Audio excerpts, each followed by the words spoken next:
Hi friends, welcome to my channel. എനിക്ക് പറയാനുണ്ട്. ഇന്ന് നമ്മൾ നോക്കുന്നത് PSC ബുള്ളറ്റിൻ നിന്നുള്ള കറണ്ട് അഫയേഴ്സ് ക്വസ്റ്റ്യൻസ് ആണ്.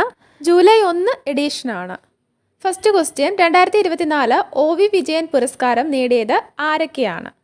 2024 OV വിജയൻ പുരസ്കാരം നേടിയത് KP രാമനുണ്ണി, വി ഷിനിലാൽ, ജിൻഷ ഗംഗ എന്നിവരാണ്. KP രാമനുണ്ണി, വി ഷിനിലാൽ, ജിൻഷ ഗംഗ എന്നിവരാണ് 2024 OV വിജയൻ പുരസ്കാരം നേടിയത്. അടുത്ത ക്വസ്റ്റ്യൻ, ദക്ഷിണാഫ്രിക്കയുടെ പ്രസിഡന്റായിട്ട് രണ്ടാം തവണയും തിരഞ്ഞെടുക്കപ്പെട്ടത് ആരാണ്? സിറിൽ റാമഫോസയാണ്. ദക്ഷിണാഫ്രിക്കയുടെ പ്രസിഡന്റായി രണ്ടാം തവണയും തിരഞ്ഞെടുക്കപ്പെട്ടത് സിറിൽ റാമഫോസയാണ്. ലോക ജൂനിയർ ചെസ് ചാമ്പ്യൻഷിപ്പിൽ വനിതാ വിഭാഗം കിരീടം നേടിയത്? ലോക ജൂനിയർ ചെസ് ചാമ്പ്യൻഷിപ്പിൽ വനിതാ വിഭാഗം കിരീടം നേടിയത് ദിവ്യ ദേശ്മുഖ് ആണ്. ഇന്ത്യക്കാരിയാണ് ദിവ്യ ദേശ്മുഖ്. ലോക ജൂനിയർ ചെസ് ചാമ്പ്യൻഷിപ്പിൽ വനിതാ വിഭാഗം കിരീടം നേടിയത് ദിവ്യ ദേശ്മുഖ് ആണ്. യുനെസ്കോയുടെ സാഹിത്യ നഗര പദവി ലഭിക്കുന്ന രാജ്യത്തെ ആദ്യ നഗരം? യുനെസ്കോയുടെ സാഹിത്യ നഗര പദവി ലഭിക്കുന്ന രാജ്യത്തെ ആദ്യ നഗരം കോഴിക്കോടാണ്.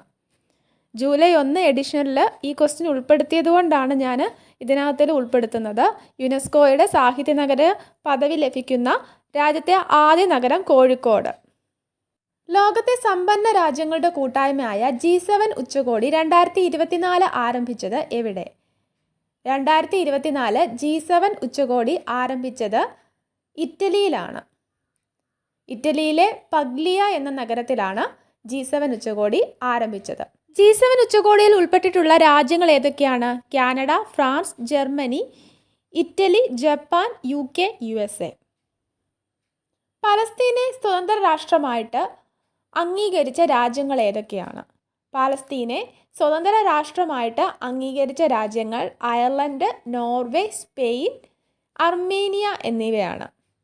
അർമേനിയ ഇപ്പോഴാണ് പലസ്തീനെ സ്വതന്ത്ര രാഷ്ട്രമായിട്ട് അംഗീകരിച്ചത്. നേരത്തെ തന്നെ അയർലൻഡും നോർവേയും സ്പെയിനും അംഗീകരിച്ചിരുന്നു. ആണവായുധ ശേഖരങ്ങളുടെ പട്ടികയിൽ ഇന്ത്യക്ക് എത്രാം സ്ഥാനമാണ് ഉള്ളത്? ആണവായുധ ശേഖരങ്ങളുടെ പട്ടികയിൽ ഇന്ത്യക്ക് 6ാം സ്ഥാനമാണ് ഉള്ളത്. ആണവായുധ ശേഖരങ്ങളുടെ പട്ടികയിൽ ഇന്ത്യക്ക് 6ാം സ്ഥാനമാണ് ഉള്ളത്.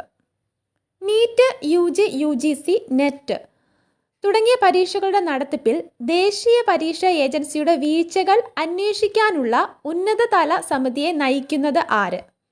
നീറ്റ്, UG, UGC, നെറ്റ് തുടങ്ങിയ പരീക്ഷകളുടെ നടത്തിപ്പിൽ ദേശീയ പരീക്ഷാ ഏജൻസിയുടെ വീഴ്ചകൾ അന്വേഷിക്കാനുള്ള ഉന്നതതല സമിതിയെ നയിക്കുന്നത് K. രാധാകൃഷ്ണനാണ്. K. രാധാകൃഷ്ണൻ നമ്മുടെ ISRO ചെയർമാൻ ആയിരുന്ന വ്യക്തിയാണ്. 18ാം ലോകസഭാ പ്രതിപക്ഷ നേതാവായിട്ട് അടുത്തിടെ ചുമതലയേറ്റത് ആരാണ്? രാഹുൽ ഗാന്ധിയാണ്. 18ാം ലോകസഭാ പ്രതിപക്ഷ നേതാവായിട്ട് ചുമതലയേറ്റത് രാഹുൽ ഗാന്ധിയാണ്. അങ്ങനെയെങ്കിൽ 18ാം ലോകസഭാ സ്പീക്കർ ആരാണ്? ഓം ബിർളയാണ്. 18ാം ലോക്സഭയുടെ സ്പീക്കർ എന്ന് പറയുന്നത് ഓം ബിർളയാണ്. വീണ്ടും അദ്ദേഹം ലോക്സഭാ സ്പീക്കറായിട്ട് ചുമതലയേറ്റിരിക്കുകയാണ്. 17ാം ലോകസഭാ സ്പീക്കറായിരുന്നു അദ്ദേഹം. 18ാം ലോകസഭ പ്രോടൈം സ്പീക്കർ ആയത് ആരായിരുന്നു? ഭർതൃഹരി മേഹ്താബാണ്. 18ാം ലോക്സഭ പ്രോടൈം സ്പീക്കർ ആയിരുന്നത് ഭർതൃഹരി മേഹ്താബാണ്. അരുണാചൽ പ്രദേശ് മുഖ്യമന്ത്രിയായി വീണ്ടും ചുമതലയേറ്റത് ആരാണ്? അരുണാചൽ പ്രദേശ് മുഖ്യമന്ത്രിയായിട്ട് വീണ്ടും ചുമതലയേറ്റത് പേമ ഖണ്ഡുവാണ്. പേമ ഖണ്ഡുവാണ് അരുണാചൽ പ്രദേശ് മുഖ്യമന്ത്രിയായിട്ട് വീണ്ടും ചുമതലയേറ്റത്.